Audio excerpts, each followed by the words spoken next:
The day that Ambassador Savina's ship entered Earth's orbit was a day of unprecedented anticipation and anxiety across the globe. As an envoy from the Intergalactic Union, Savina was tasked with bridging the gap between her people, the serene Thalassians, and humanity. The Thalassians, a race known for their deep empathy and aversion to conflict, had long been puzzled by human nature, particularly the concept of aggression. Savina had studied humans extensively. She learned their languages, their customs, and their history, a tapestry rich with conflict and conquest. Yet the emotional undercurrents that drove such behaviors eluded her, making her mission both crucial and challenging. The Thalassian vessel, a sleek, shimmering craft that hovered silently over the United Nations headquarters in New York, was unlike anything humans had ever seen. As Savina descended in a beam of soft blue light, cameras from around the world fed live images of her arrival to billions of viewers. Her appearance was strikingly beautiful but alien. Her skin shimmered like the surface of her aquatic homeworld, and her eyes reflected a depth of calm wisdom. Inside the UN assembly, a hushed silence fell as Savina approached the podium. "People of Earth," she began, her voice resonating softly through the translators embedded in the walls. "I come in peace, with the hope of understanding and friendship between our peoples." As she spoke of cooperation and the potential benefits of an alliance, her gaze met that of Captain Elias Ford, the head of the Earth's Extraterrestrial Relations Bureau. Ford, a veteran of many interstellar negotiations, was known for his charismatic, if somewhat abrasive, approach. His reputation as a shrewd and sometimes aggressive negotiator was well documented, and his presence at this historic meeting was both a statement and a strategy by the Earth's governments. After the assembly, Ford was one of the first to approach Savina. "Ambassador, welcome to Earth. I must admit your arrival has been quite the spectacle," he said, offering a hand. Savina, understanding the gesture from her briefings, took his hand. The contact surprised her. His grip was firm, and there was a warmth she hadn't anticipated, an intensity of life force, perhaps. "Captain Ford, I am here to learn, and perhaps to teach. Human aggression, your wars and conflicts, they are alien to us. I hope to understand them, not to judge." Ford smiled, a hint of mischief in his eyes. "Ambassador, perhaps understanding our ways will take experiencing them up close. I hope you're ready for a bit of a ride." Intrigued and slightly apprehensive, Savina nodded. "I believe that is exactly why I am here, Captain."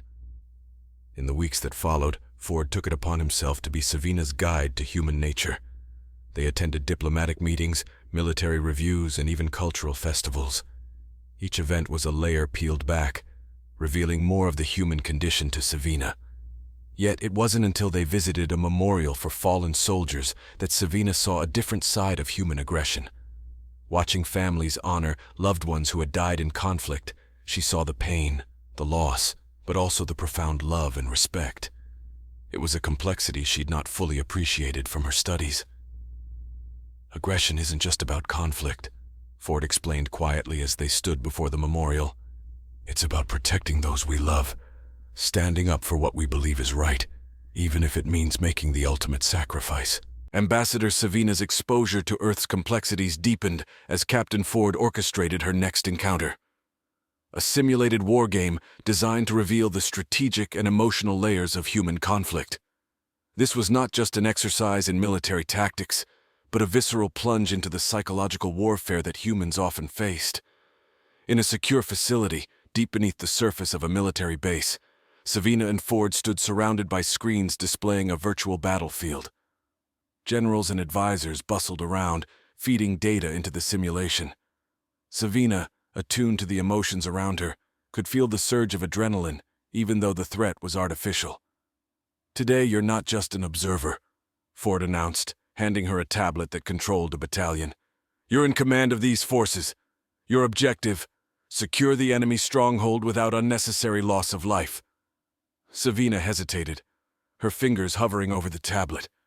The weight of the simulated lives at her command was palpable. She turned to Ford, seeking reassurance. He nodded. "Trust your instincts, Ambassador." As the game commenced, Savina found herself caught between her innate aversion to aggression and the necessity to make hard decisions. Each troop advancement, each strategic strike she authorized, felt like a compromise of her own values.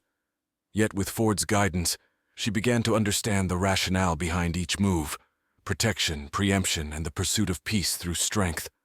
Halfway through the scenario, the enemy counterattacked, targeting the weak flanks Savina had overlooked. The loss of virtual lives was immediate and impactful, a stark display of her novice mistakes in the art of war. "You have to push back," Ford urged, his voice intense. "Show them strength or they'll keep coming."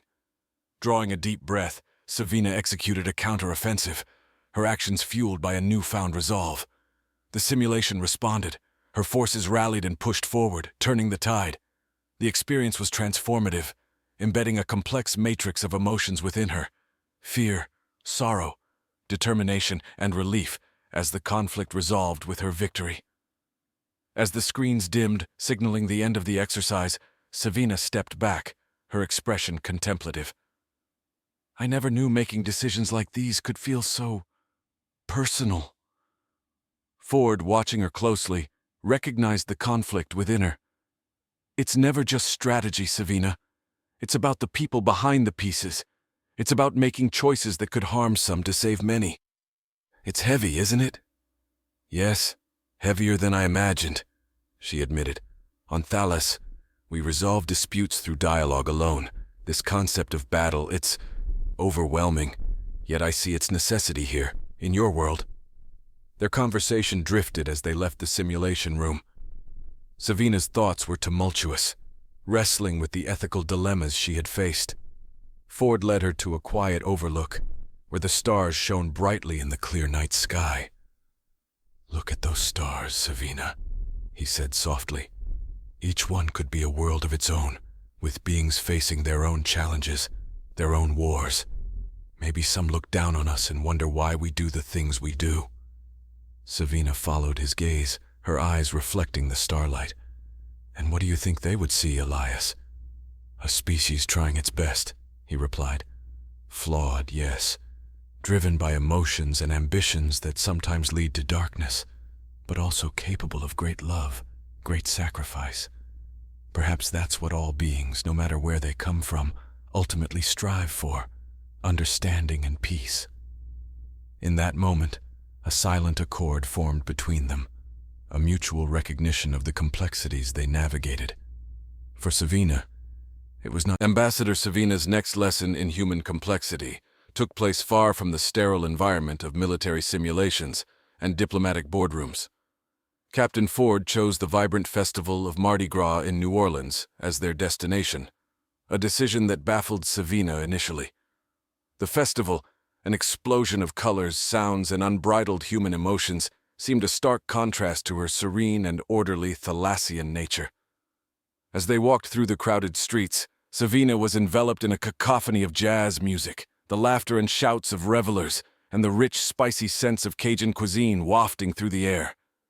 The atmosphere was electric, pulsating with life and a palpable sense of freedom. People danced without inhibition, their bodies moving in sync with the music, their faces painted, and costumes glittering under the streetlights. "Feel the energy, Savina?" Ford asked, a broad grin on his face as he led her through the throngs of partygoers. "This is humanity, too, our capacity for joy, for celebration. It's another form of passion, isn't it?" Savina found herself caught up in the revelry, her earlier reservations swept away by the current of enthusiasm around her. They paused to watch a parade, where floats adorned with elaborate decorations and masked dancers passed by, each a masterpiece of creativity and tradition. "Each mask, each costume here tells a story," Ford explained. "They're expressions of self, of cultural identity. For tonight, everyone can be someone else, live out a fantasy, or just let go of their usual inhibitions. It's liberating." As the night progressed, Savina experienced a range of human interactions, from the joyous embrace of friends meeting amid the chaos to the tender moments of couples sharing the festivities. It was a tapestry of human experience, each thread vibrant and essential. Later they found a quieter spot along the river, where the noise of the festival was a gentle hum in the background. Ford turned to Savina, his expression thoughtful. "What do you think? Does this change your perspective on what you've learned about aggression and conflict?" Savina looked out over the water, reflecting on the myriad expressions of human emotion she had witnessed. "It does," she admitted. "I see now that aggression isn't solely destructive. It's deeply tied to your emotions, to your very sense of being. Just as you fight with passion, you celebrate with it too. It's all interconnected." Ford nodded, pleased with her insight. "Exactly. Our emotions drive us, for better or worse. They can lead us to war, but also bring us together like this, in celebration. It's a double-edged sword." The night ended with a spectacular display of fireworks over the river, each burst of color illuminating the sky and reflecting in Savina's wide, awe-filled eyes. The explosions were loud, reminiscent of the bombs in the war games, yet here they were beautiful, harmless, and joyful. It was a powerful metaphor for her understanding of humanity, something potentially dangerous yet capable of incredible beauty. As the last sparks faded into the night, Savina felt a profound shift within herself. Her mission, once purely diplomatic, was becoming deeply personal. She was no longer just an observer of human culture, but a participant, touched by its complexity and beauty. This understanding, she realized, was crucial not just for her reports back to Thalys, but for her own growth as an interstellar ambassador.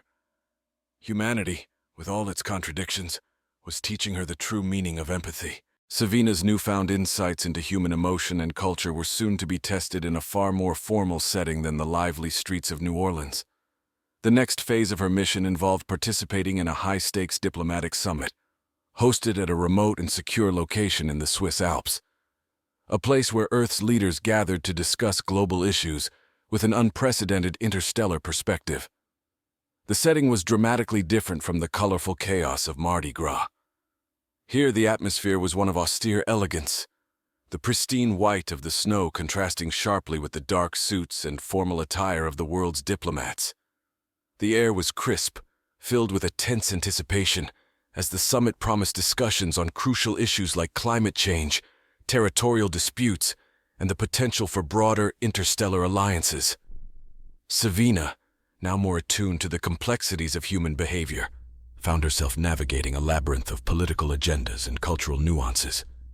Each meeting was a delicate dance of words and intentions, and she quickly realized that the aggression she had learned about was not only a matter of warfare, it permeated the very essence of political discourse. Captain Ford remained by her side, a steadfast guide in the intricate world of human diplomacy. Each person here represents a part of Earth with its own interests and priorities. He whispered to her as they entered the main conference hall. "Watch not just what they say, but how they say it. The true negotiations are often hidden beneath the surface." Savina took his advice to heart, observing the interactions with a critical eye.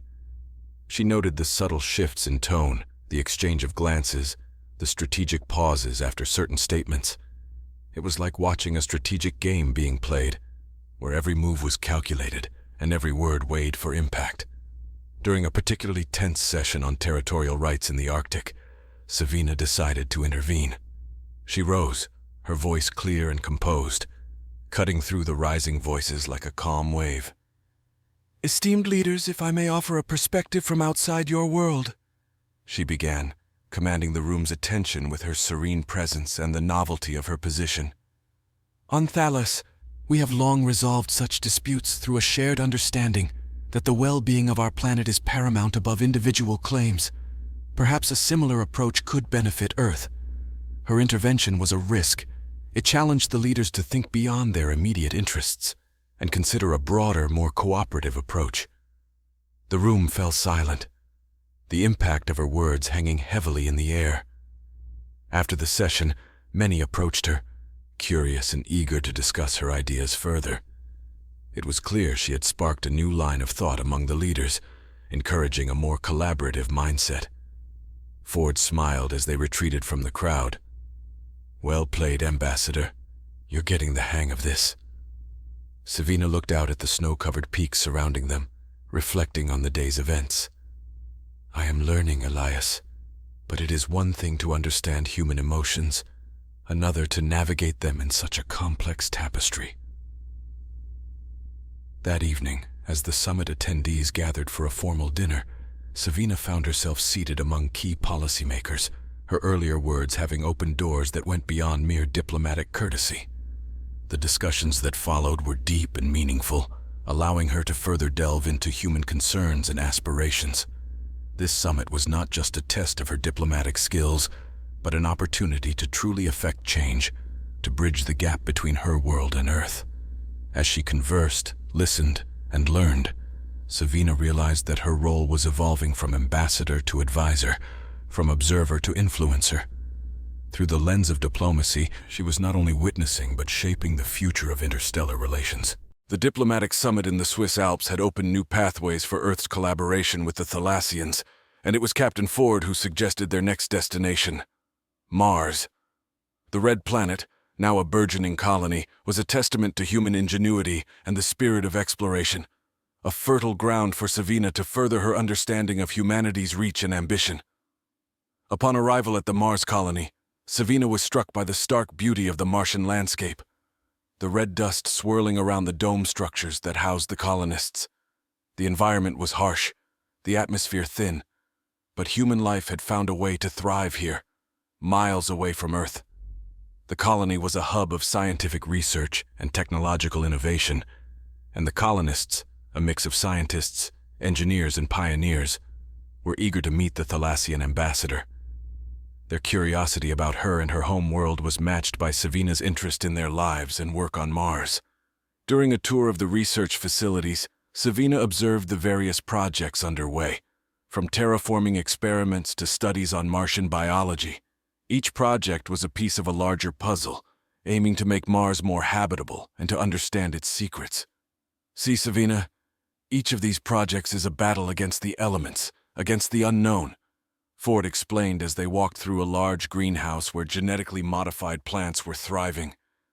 It's not just about survival, it's about reshaping this world, making it a second home for humanity.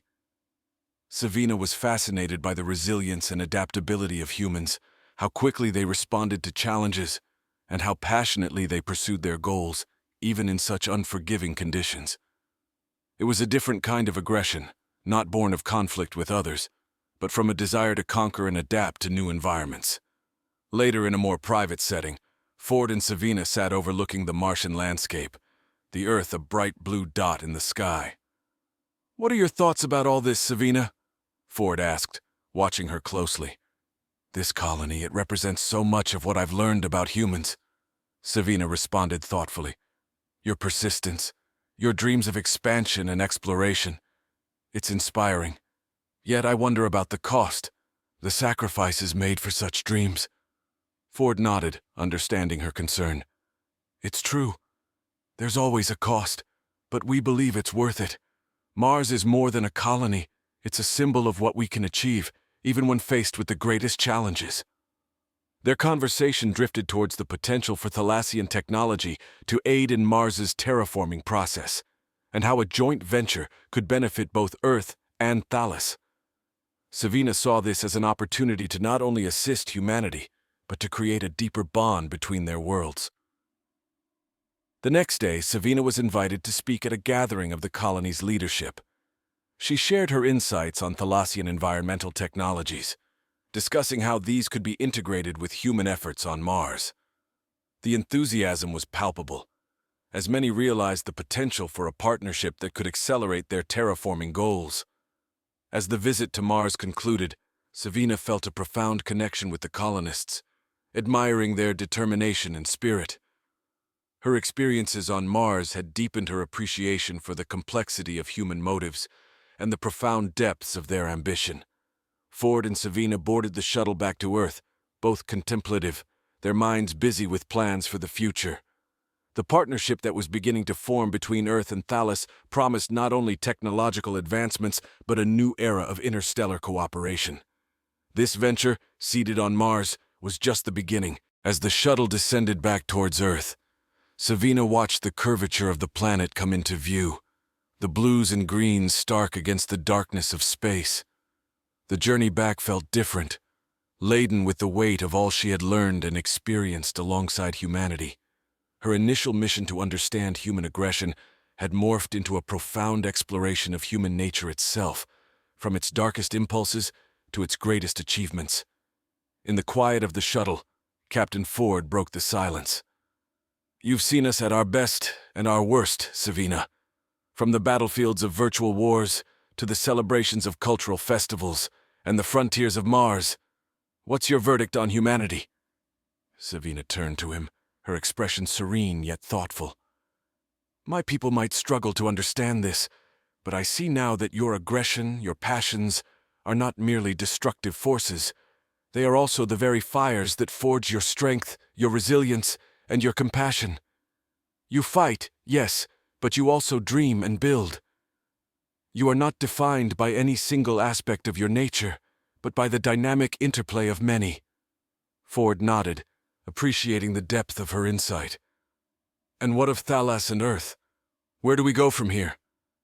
"The potential for collaboration is vast," Savina replied, her voice imbued with optimism. "We can start with the Mars terraforming project. Combining our technologies and expertise could serve as the foundation for a lasting alliance. But more importantly, we must continue to share with each other, learn from each other. Just as I have learned from you, there is much you could learn from Thalas about peace and empathy." As the shuttle re-entered Earth's atmosphere, preparations were already underway for Savina's next engagement, an international conference where she would present her findings and proposals for collaboration. The speech was more than just a formality. It was an opportunity to shape interstellar policy and perceptions. At the conference, Savina stood before a gathering of Earth's leaders, scientists, and diplomats, her presence commanding and composed. She shared her experiences, her observations of human culture and spirit, and her hopes for a future where Earth and Thalas worked side by side.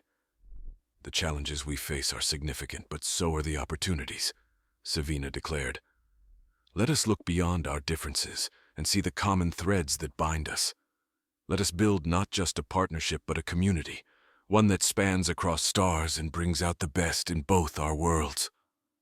Her words resonated, met with applause and thoughtful nods. Discussions that followed were filled with energy and ideas, a testament to the momentum her visit had generated. In the days that followed, Savina and Ford reviewed the outcomes of the conference, planning their next steps. "You've started something big, Savina," Ford said, his tone admiring. "Something that'll outlast us both, probably." Savina smiled, looking out at the horizon. "Perhaps, but it is only a beginning. There is much work to be done, many challenges to meet. But I believe in this path, in the possibility of a shared future." As the sun set, casting long shadows over the landscape, Savina felt a sense of completion, yet also the anticipation of ongoing efforts. Her mission had evolved into a commitment. Her role expanded from ambassador to architect of a new era. In the quiet of the evening, Savina and Ford regarded each other as more than colleagues, as partners in a grand endeavor. The future was uncertain, fraught with complexities and potential pitfalls, but they were united in their vision, a vision of unity, growth, and mutual understanding. As the stars began to twinkle in the night sky, it was clear that the journey ahead was theirs to shape, together.